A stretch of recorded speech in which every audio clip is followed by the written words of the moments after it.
দর্শক, একটা সুখবর হচ্ছে আরো সুন্দরভাবে, আরো টেকসই ভাবে, আরো কার্যকর ভাবে, এটা হচ্ছে আসল পদক্ষেপ। তো আরো সুন্দর হবে, আরো টেকসই হবে, আরো কার্যকর হবে।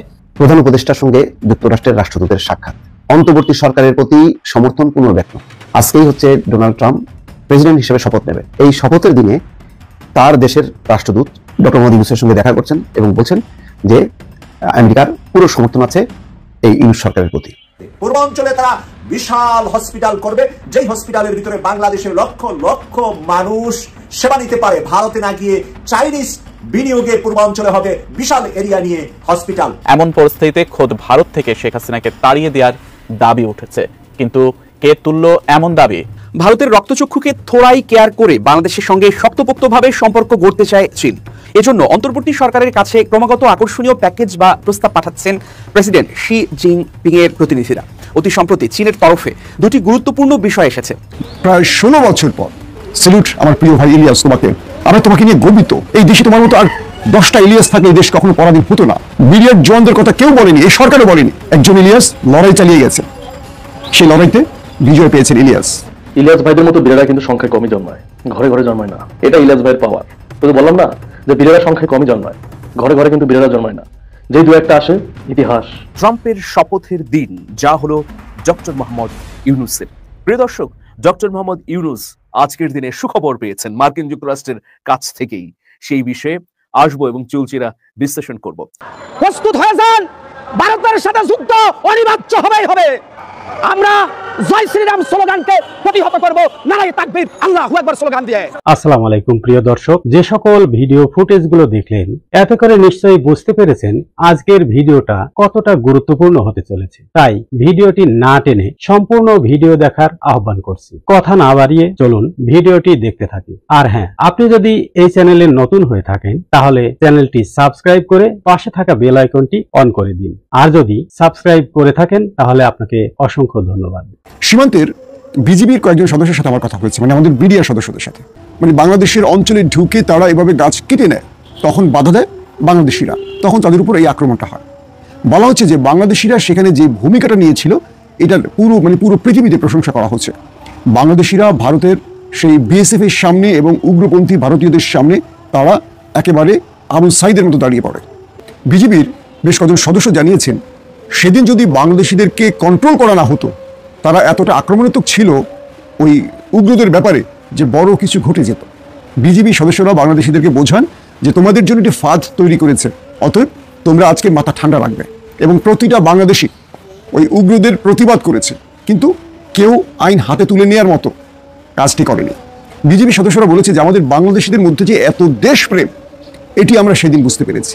কয়েকটা উদাহরণ দিয়ে তারা বললেন যে আমরা বিজিবি সদস্যরা যখন দাঁড়িয়েছিলাম ওই স্থানটিতে সীমান্ত অঞ্চলে, তখন ওপার থেকে ওই উগ্ররা আমাদেরকে টার্গেট করার জন্য হাত বোমাও ছুড়েছিল, কিন্তু বাংলাদেশিরা সামনে দেয়ালের মতো দাঁড়িয়েছিল। বাংলাদেশের জনগোষ্ঠী বলেছে যে আমরা বেঁচে থাকতে আমাদের একজন বিডিআর সদস্যের এতটুকু ছোঁয়া লাগতে দেব না। বিজেপি সদস্যরা যখন এই তথ্যগুলো দিয়েছেন, আমি তাদের কণ্ঠে বা কথা এটুকু বুঝতে পেরেছি যে তাদের চোখ হয়তো ভিজে যাচ্ছে। তারা বলছে 15 বছর ধরে আমাদেরকে এভাবে বিড়াল বানিয়ে রাখা হয়েছে। আমাদের এই বাঘগুলোকে ওরা বিড়াল ভেড়া বানিয়ে রেখে দিয়েছিল, কে? শেখ হাসিনা। আজকে বিডিআর বলছে যে আজকে আমাদের বুকে সাহস ফিরে এসছে। আজকে আমরা চোখে চোখ রেখে কথা বলতে পারি, বন্দুকের বিরুদ্ধে বন্দুক ব্যবহার করতে পারি, বুলেটের বিরুদ্ধে বুলেট ব্যবহার করতে পারি। মনে হচ্ছে যে আমরা আজ স্বাধীন হয়েছি। বিগত 15 থেকে 18 বছর মনে হচ্ছে আমরা পরাধীন রাষ্ট্রে বাস করি। আমরা এতদিন পরাধীন ছিলাম। এতদিন ধরে বর্ডারে আমাদের ভাই বোনদের মারতো ওরা, আর আমরা সেই লাশ বুঝে নেওয়ার জন্য পতাকা বৈঠক করতাম। আমরা আমাদের হাতে যে অস্ত্র কখনো ব্যবহার করতে পারতাম না, উল্টো আমরা আতঙ্কে থাকতাম যে আমরা কোনো কারণে যদি ওদের সাথে সংঘর্ষে জড়াই আমাদের চাকরি থাকবে কিনা, আমাদের প্রাণ রক্ষা হবে কিনা, আমাদের সরকারই আমাদের কত বড় শাস্তির মুখে ফেলবে। কে বলছে?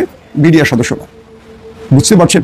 তো যখন আমাদের উপর ওরা অ্যাটাক করতে নামে, আমাদের ভূখণ্ডের আমাদের জনগণগুলো আমাদের সামনে দেয়ালের মতো দাঁড়িয়ে যায়, এবং এরা কেউ বিশৃঙ্খল হয় না। এরা প্রতিটা মুহূর্তে আমাদের চোখের দিকে তাকিয়ে বোঝার চেষ্টা করে আমরা কতটুকু অনুমতি দিচ্ছি তাদেরকে, ওদের সঙ্গে এই লড়াইটা যে ছড়িয়ে পড়ছে আমরা কতটুকু অনুমতি দিচ্ছি, কতটুকু করা উচিত। বিডিআর সদস্য বাংলাদেশিদেরকে প্রশংসা করে ভাসালেন। আবার বাংলাদেশিরা বললেন আমাদের বিডিআর সদস্যরা, যাদেরকে আমরা এখন বিজিবি বলি, তাদেরকে বিগত 15 থেকে 18 বছর এত সাহসী দেখিনি। আজকে তারা যেভাবে অস্ত্র হাতে ওদের সামনে দাঁড়ায়, ওরা একটা গুলি করলে এরা 5টা গুলি করছে, এটা এতদিন আমরা দেখিনি। দেশ কিভাবে স্বাধীন হয় বুঝতে পারছেন? স্বাধীন দেশ কাকে বলে বুঝতে পারছেন? যারা আওয়ামী লীগের ভোটার রয়েছেন বা যারা এখনো আওয়ামী লীগ বা শেখ হাসিনার জন্য কান্না করেন, তারা তো বাংলাদেশে ৭১ দেশ স্বাধীনের ইতিহাস শোনান, সবচেয়ে বড় মুক্তিযুদ্ধের দাবিদার নিজেকে ঘোষণা করেন। কিন্তু আপনারা কি করেছেন? বিগত ১৫-১৬ বছর এই দেশটাকে পরাধীন করে রেখেছেন। দেশটা এখন স্বাধীন হয়েছে। কেবল এখানেই নয়, চাঁপাইনবাবগঞ্জ নয়, বাংলাদেশের প্রতিটা সীমান্তে যেখানে উত্তেজনা ছড়িয়ে পড়ছে সেখানে আমাদের বিডিআর জওয়ানরা ওদের সাথে চোখে চোখ রেখে কথা বলছে। উল্টো আমরা চাঁপাইনবাবগঞ্জে দেখেছি বিএসএফ ক্ষমা চেয়েছে বিজিবির কাছে। বুঝতে পারছেন?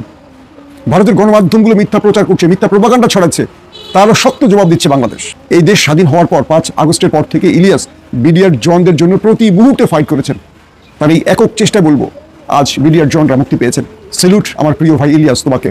তুমি সাংবাদিকতার মূল জায়গাতে রয়েছে। এই দেশে প্রথম আলো, ডেইলি স্টারকে নিয়ে আমাদের বহু ব্যক্তিরা মুখে ফেনা তুলে ফেলেন। বাংলাদেশের শতাধিক গণমাধ্যম রয়েছে, কেউ এই কথাগুলো বলেনি। প্রবাসে বসে থেকে তুমি সেই মানুষগুলোর কান্না আমাদের প্রতিদিন শুনিয়েছিলে ইলিয়াস। আমরা তোমাকে নিয়ে গর্বিত। এই দেশে তোমার মতো আর 10টা ইলিয়াস থাকলে এই দেশ কখনো পরাধীন হতো না। বিডিআর জওয়ানদের কথা কেউ বলেনি, এই সরকারও বলেনি, না বিএনপি না জামাত কেউ বলেনি। একজন ইলিয়াস লড়াই চালিয়ে গেছেন, সেই লড়াইতে বিজয় পেয়েছেন ইলিয়াস। যারা এই ঘটনাগুলো দেখছেন, যেসব সাংবাদিকরা মোচ পাকিয়েছেন, দাড়ি পাকিয়েছেন, চুল পাকিয়েছেন, নিজেকে বড় সাংবাদিক দাবি করেন আর ইলিয়াসকে বলেন ইউটিউবার, তাদের লজ্জায় মরে যাওয়া উচিত। যে আপনাদের মতো এই বিজ্ঞ, প্রজ্ঞাবান, বয়স্ক, এত জ্ঞানের অধিকারী, সব বিষয়ে পারদর্শী সাংবাদিকরা বাংলাদেশে কোন বালটা সৃষ্টিলেন জীবনে? বাংলাদেশে কোন উপকারটা করছেন আপনারা? নিজের ফ্ল্যাট, গাড়ি, বাড়ি, নারী, মদ ছাড়া, দলের তাবেদারি ছাড়া পারেননি। আমরা কৃতজ্ঞ ইলিয়াসের কাছে এবং বিশ্বাস করি বাকি যেসব বিডিআর জওয়ানরা রয়েছেন নিরাপরাধ, একে একে তাদের সবাইকে মুক্তি দিতে হবে। যে পরিবারগুলোর 16টা বছর তার বাবাকে দেখেনি, তার ভাইকে দেখেনি, সন্তানকে দেখেনি, 16টা বছর পুরো পরিবার থেকে বিচ্ছিন্ন ছিল, তাদের সাথে কি নির্মম আচরণ করা হয়েছে আমরা জানি। আজ তাদের খুশির দিন। প্রাণ ভরে দোয়া করবেন ইলিয়াসের জন্য সবাই। আজকে আরো 2 জন শক্তিশালী রাষ্ট্রদূত সাক্ষাৎ করেছেন পররাষ্ট্র উপদেষ্টার সাথে। এর মধ্যে চায়নার রাষ্ট্রদূতও আজকে সাক্ষাৎ করেছেন পররাষ্ট্র উপদেষ্টার সাথে এবং সেখানে তিনি আমন্ত্রণ জানিয়েছেন প্রধান উপদেষ্টা ডক্টর মোহাম্মদ ইউনূসকে চায়না সফর করার জন্য। চায়না সফরের পাশাপাশি রয়েছে তাদের বিশাল প্ল্যান বাংলাদেশ নিয়ে, বাংলাদেশের আর্থসামাজিক উন্নয়নে অনেকগুলা কাজকর্ম করার জন্য চায়না আজকে আগ্রহ প্রকাশ করেছেন পররাষ্ট্র উপদেষ্টার সাথে। পূর্বাঞ্চলে তারা বিশাল হসপিটাল করবে, যেই হসপিটালের ভিতরে বাংলাদেশের লক্ষ লক্ষ মানুষ সেবা নিতে পারে। ভারতে না গিয়ে চাইনিজ বিনিয়োগে পূর্বাঞ্চলে হবে বিশাল এরিয়া নিয়ে হসপিটাল। এই বিষয়ে কথা হয়েছে আজকে পররাষ্ট্র উপদেষ্টার সাথে। পাশাপাশি তারা বড় মাপের প্ল্যান ভারতকে ঠেকিয়ে দেওয়ার জন্য বাংলাদেশে তারা অর্থ বিনিয়োগের জন্য অফার করেছে আজকে বাংলাদেশ সরকারকে। অপরদিকে চিরশত্রু বাংলাদেশের বর্তমান অন্তর্বর্তীকালীন সরকারের শত্রু হিসাবে পরিচিত রাশিয়া, যে নাকি ভারতের সাথে সম্পর্ক করে শেখ হাসিনাকে টিকিয়ে রেখেছিলেন এতদিন, সেই রাশিয়ার রাষ্ট্রদূত আজকে পররাষ্ট্র উপদেষ্টার সাথে সাক্ষাৎ করে বলেছেন রূপপুর পারমাণবিক কেন্দ্রের যে অর্থ নিয়ে সমস্যা আছে সেই সমস্যার সমাধান করা হবে সুন্দরভাবে এবং রূপপুর পারমাণবিক কেন্দ্র থেকে যে বিদ্যুৎ উৎপাদন হবে এতে বাংলাদেশের বিদ্যুতের সমস্যার অনেকটাই সমাধান হবে এবং রাশিয়া অন্তর্বর্তীকালীন সরকারের পাশে থেকে বাংলাদেশকে শক্তিশালী দেশ হিসাবে রাশিয়া বন্ধু হিসাবে থাকতে চায়। প্রিয় দর্শক, এতদিনের ঢোল ডাব্বা বাজিয়ে আওয়ামী লীগ বনাম একসাথে হয়ে ভারত যে প্রপাগান্ডাগুলা করেছিল বাংলাদেশের বিরুদ্ধে, অন্তর্বর্তীকালীন সরকারের বিরুদ্ধে, একদিনে ভারতের 3 শত্রু এক বন্ধু রাশিয়াও ভারত ছেড়ে বাংলাদেশের পক্ষে সুর মিলালেন। চায়না চিরশত্রু, তার রাষ্ট্রদূত দেখা করলেন। আমেরিকা চিরবন্ধু না চিরশত্রু, আজকে প্রমাণ দিলেন। আজকের 20 জানুয়ারি ইতিহাস হয়ে থাকবে যে ডোনাল্ড ট্রাম্প এত ঘনিষ্ঠ বন্ধু হওয়ার পরেও ডোনাল্ড ট্রাম্পের অনুষ্ঠানে দাওয়াত না দিয়ে চায়নার প্রেসিডেন্টকে দাওয়াত দিয়ে ভারতকে কি বার্তা দিলেন, কি সংবাদ দিলেন আমেরিকা আগামী দিনগুলো, এবং আজকের এই দিনে তার রাষ্ট্রদূতকে পাঠিয়ে বলে দিলেন বাংলাদেশের পাশে আছে আমেরিকা, সকল কার্যক্রম অন্তর্বর্তীকালীন সরকারকে সহযোগিতা করতে চায় আমেরিকা। বাংলাদেশের আলেমরা হেলিকপ্টারে চড়েন, রাতের বেলা মাহফিল করেন, গাড়িতে চড়েন। বাংলাদেশের মানুষরা ওয়াজ মাহফিলের মুখী হচ্ছে, তাফসির মাহফিল দিন দিন বৃদ্ধি পাচ্ছে। এই সব কিছু যেন কষ্টের কারণ হয়ে দাঁড়িয়েছে ফজলুর রহমান সাহেবের জন্য। ফজলুর রহমান সাহেব মনে করছেন বাংলাদেশ কেন তার মতো করে চলছে না, বাংলাদেশ কেন বাংলাদেশের মানুষের মতো করে চলছে। আপনারা জানেন যে তিনি সাম্প্রতিক সময়ে একটি ইন্টারভিউতে অনলাইনে যেটা প্রচার হয়েছে, যেটা সম্পূর্ণ কোনো কাটসাটের কিছু নাই, আগাগোড়া যদি আপনি শোনেন তাহলে বুঝবেন যে তার ভিতরটাতে একটা ক্ষোভ বিরাজ করছে, কষ্ট বিরাজ করছে। কেন এদেশের আলেমরা হেলিকপ্টারে চড়ছে, গাড়িতে চড়ছে, কেন এদেশে হাজার হাজার লক্ষ লক্ষ মানুষ যাচ্ছে, হাজারো মাহফিল হচ্ছে, এই কাজগুলো যেন তার খুব কষ্ট দিচ্ছে তাকে। তিনি বলছেন যে যা ইচ্ছা তাই হচ্ছে, এটা একটা ব্যবসা, এটা একটা বাণিজ্য। আলেমরা যে মাহফিল করছেন এটা নাকি ব্যবসা, এটা নাকি বাণিজ্য। এটা পৃথিবীর কোন দেশে আছে? তিনি উদাহরণ দিয়ে বলছেন সৌদি আরবে নাই, লেবাননে নাই, লিবিয়ায় নাই, সিরিয়ায় নাই, ইরানে নাই, পাকিস্তানে নাই, ইরাকে নাই, এরকম করে অনেক রাষ্ট্রের উদাহরণ তিনি দিয়েছেন। কিন্তু তিনি এই উদাহরণ দেননি সেই সব দেশে এই সকল কালচার নাই যেটা বললেন, তাহলে ওই দেশে কি কি কালচার আছে সেইটা বাংলাদেশে কেন নাই, সেই প্রশ্ন তিনি করেন নাই। তিনি প্রশ্ন করেন নাই যে চুরি করলে হাত কেটে দেয় সৌদি আরব, বাংলাদেশে চুরি করলে হাত কাটা কেন হয় না, সেই প্রশ্ন তিনি করেন নাই। তিনি করেন নাই ইরানে স্কার্ফ ছাড়া চলা যায় না, তার প্রত্যেকটি নাগরিককে রাস্তাঘাটে অফিস আদালতে স্কার্ফ পরে চলতে হয়, বাংলাদেশে তো এই আইনটি নাই, তাহলে আপনি কেন প্রশ্ন তুললেন না? আপনি প্রশ্ন তুললেন এদেশে কেন মাহফিল হয়, রাতভর কেন মাইক হয়, কেন মাহফিলের নামে মানে জনসমাবেশ হয়, ওটাকে কি বলে, ধর্ম ব্যবসা হয়, কিংবা ব্যবসা হয়, বাণিজ্য হয়, মাহফিলের নামে রাজনৈতিক বক্তৃতা হয়। আপনি কোনটাকে রাজনৈতিক বক্তৃতা মনে করেন বাংলাদেশের মাহফিলগুলোতে? আপনি কি করে বললেন বাংলাদেশে এখন যা হচ্ছে এটা কোনোভাবে মেনে নেওয়া যায় না? আপনি বলছেন যে বাংলাদেশে বর্তমানে শিক্ষা, সংস্কৃতি, নাটক, যাত্রা, গান, বাউল, মাজার সব শেষ হয়ে যাচ্ছে। কোথায় শেষ হয়েছে আমাকে বলেন তো? বাংলাদেশের কোনো আলেম, কোনো ইসলামপ্রিয় স্কলার, কোনো ধর্মভিত্তিক মানুষরা আজ পর্যন্ত কোনো সিনেমা হলে আঘাত করেছে? আজ পর্যন্ত কোনো বেপর্দা কিংবা যেটাকে ইসলাম ধর্মভিত্তিক যে ধরনের কার্যক্রম পরিচালিত হওয়া উচিত, করা উচিত কিন্তু করে নাই, তার কারণে কোনো নায়ক, নায়িকা, গায়ক, গায়িকা, শিল্পী, সাহিত্যিক, কবি কাউকে এই দেশের কোনো সত্যিকার ধর্মপ্রাণ মানুষরা আক্রান্ত করেছে, তাকে জুলুম করেছে? হয়নি। বাংলাদেশের 53 বছরের ইতিহাস হচ্ছে এদেশের ধর্মপ্রাণ মানুষরা বরং আমাদের তুলনায় যারা রাজনীতি করছি হাজার গুণে, লক্ষ গুণে, কোটি গুণে ভালো, তারা অন্তত পক্ষে এই দেশটাকে শান্ত রাখতে চায়। আজ যদি মসজিদের মেম্বারে দাঁড়িয়ে ইমাম সাহেবরা আজকের জুমার খুতবায় আমার দেশের যুবক তরুণদেরকে উৎসাহ না দিতেন, তাদেরকে শান্ত হতে না বলতেন, কত কোটি পুলিশ নিয়োগ দিয়ে আপনি দেশটাকে শান্ত করতেন বলেন? আমার দেশের নাগরিকরা এমনিই এই তাফসির মাহফিল, ইসলামিক স্কলার কিংবা অন্য ধর্মের মানুষদের বক্তব্যে অনুপ্রাণিত হয়ে শান্ত থাকে। যদি সেটা না থাকতো তাহলে আজকের আপনার এই বাংলাদেশে কোনো গভর্নমেন্ট ভালো করে পরিচালনা করতে পারতো না।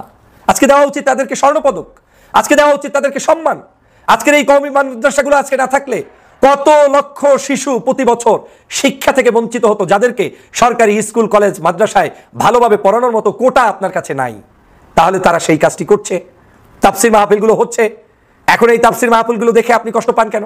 বাংলাদেশের নাটক, সিনেমা, গান, মঞ্চ, বাদ্যযন্ত্র থেকে যদি যুব সমাজ নিজ দায়িত্বে কোনো মাহফিল করে, তাফসির মাহফিল করে, লক্ষ লক্ষ লোকগুলো যদি আলেমের সেই ওয়াজে যায়, তাহলে আপনার আমার জ্বলার কারণটা কি? এটা তো তার নৈতিক অধিকার, এটা তো তার ব্যক্তিগত স্বাধীনতা। একজন ব্যক্তি গানের মঞ্চে যাওয়াও যেমন স্বাধীনতা, একজন ব্যক্তি তাফসির মাহফিলে আসাও তার স্বাধীনতা।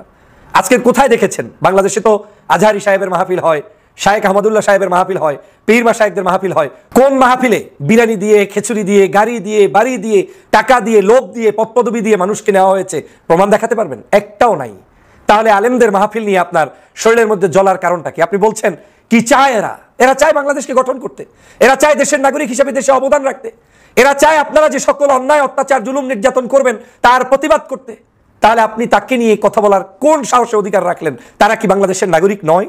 দুনিয়ার সমস্ত কালচার শেষ হয়ে যাচ্ছে আপনার ভাষ্য অনুযায়ী। বাংলাদেশে দুনিয়ার সমস্ত কালচার কি শেষ হয়েছে বলেন?